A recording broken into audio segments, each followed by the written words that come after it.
하늘이 무너지는 소리를 들어본 적이 있습니까?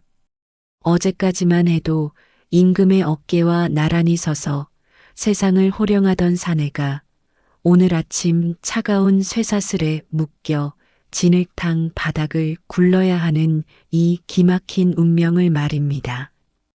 그는 조선이 낳은 가장 오만한 천재였고 왕의 총애를 독차지했던 세상의 주인공이었습니다. 그가 붓을 한번 휘두르면 천하의 선비들이 엎드렸고 그가 입을 한번 열면 조정의 공기가 바뀌었습니다. 하지만 그 찬란했던 영광은 독이 되어 돌아왔습니다. 시기와 질투라는 칼날은 그의 등 뒤에서 소리 없이 다가왔고 한순간에 그를 대역죄인의 구렁텅이로 밀어 넣었습니다. 지금 당신이 보고 있는 이 노인을 보십시오.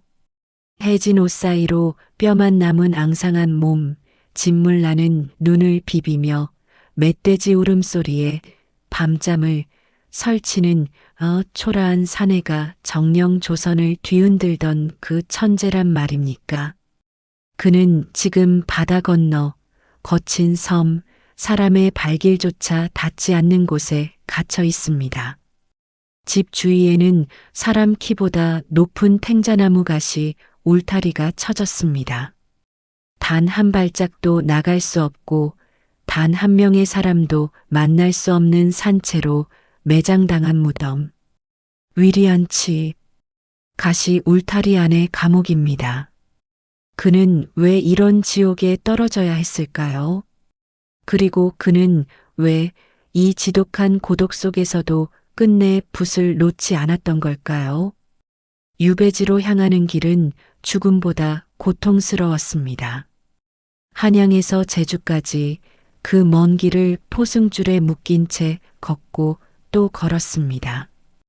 평생 가마만 타고 비단 위만 걷던 그의 발은 이미 피떡이 되어 진물이 흘렀습니다. 길가에 모여든 사람들은 손가락질하며 욕설을 내뱉었습니다. 어제까지만 해도 그에게 줄을 대지 못해 안달하던 자들이 이제는 돌을 던지며 침을 뱉습니다. 인간의 마음이란 이토록 간사한 것이었나? 그는 입술을 깨물며 피눈물을 삼켰습니다. 마침내 도착한 제주도의 유배지. 그곳은 집이라 부르기도 민망한 낡은 초가였습니다. 그 주위를 에워싼 날카로운 탱자나무 가시들. 그 가시들은 바람이 불 때마다 그의 가슴을 찌르는 듯 했습니다. 나를 죽여라. 차라리 이 자리에서 목을 쳐라. 그는 울부짖었지만 돌아오는 것은 굶주린 똥돼지들의 울음소리와 차가운 바닷바람 뿐이었습니다. 그는 그곳에서 9년을 살았습니다. 아니, 버텼습니다. 9년이라는 시간은 인간을 미치게 하기에 충분한 시간입니다. 가장 고통스러웠던 것은 육체의 굶주림이 아니었습니다.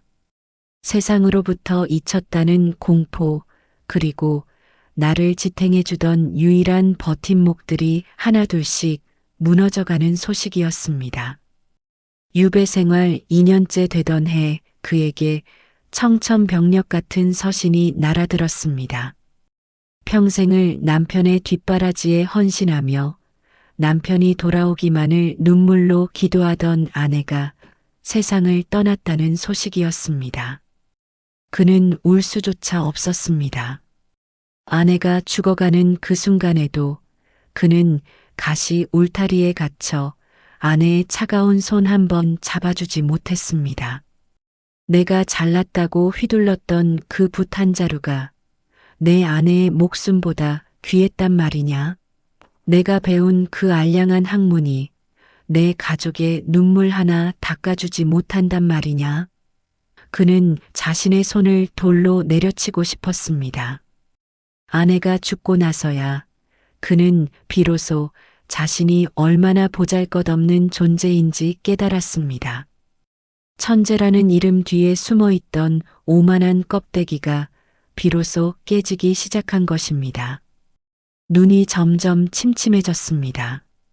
매일같이 쏟아지는 습기와 영양실조로 그의 시력은 급격히 나빠졌습니다. 앞이 보이지 않는 공포 속에서 그는 더욱 미친 듯이 붓에 매달렸습니다.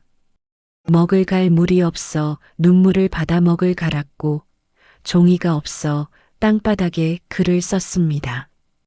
9년 동안 그는 만 권의 책을 읽고 또 읽었으며 70개의 벼루를 구멍내고 1000자루의 붓을 몽당붓으로 만들었습니다. 그 지독한 고독과 결핍 속에서 탄생한 것이 바로 그 유명한 세안도였습니다. 가장 추운 겨울이 오고 나서야 소나무와 잣나무가 시들지 않음을 알게 된다는 그 깨달음. 그는 자신을 잊지 않고 책을 보내준 제자에게 고마움을 전하기 위해 그 그림을 그렸지만 사실 그 그림은 가시 울타리 속에 갇힌 자기 자신의 영혼을 그린 것이었습니다. 화려한 색채도 기교도 없는 메마른 붓질. 하지만 그 안에는 그 어떤 화려한 그림보다 강인한 생명력이 꿈동치고 있었습니다. 드디어 9년의 세월이 흐르고 유배에서 풀려나던 날, 그는 거울 속에 비친 낯선 노인을 보았습니다. 머리는 하얗게 샜고 눈은 반쯤 감겼으며 허리는 굽었습니다. 하지만 그의 눈빛만은 예전의 오만함 대신 깊은 호수 같은 평온함이 자리 잡고 있었습니다. 그는 다시 한양으로 돌아왔지만 권력에는 눈길조차 주지 않았습니다. 이미 그는 세상의 영광이 얼마나 덧없는 것인지 뼛속 깊이 새겼기 때문입니다. 그는 생애의 마지막 순간까지 과천의 작은 집에서 글을 썼습니다. 그리고 죽기 사흘 전 그는 마지막 힘을 다해 두 글자를 남겼습니다. 판전. 아무런 기교도 없고 마치 어린아이가 장난치듯 쓴 투박한 글씨. 평생을 완벽한 서체를 찾기 위해 몸부림쳤던 천재가 마지막에 도달한 곳은 역설적이게도 아무것도 꾸미지 않은 본연의 마음이었습니다. 그는 그 글자를 쓰고 붓을 놓으며 조용히 미소 지었습니다. 이제야 비로소 내가 사람이 되었구나.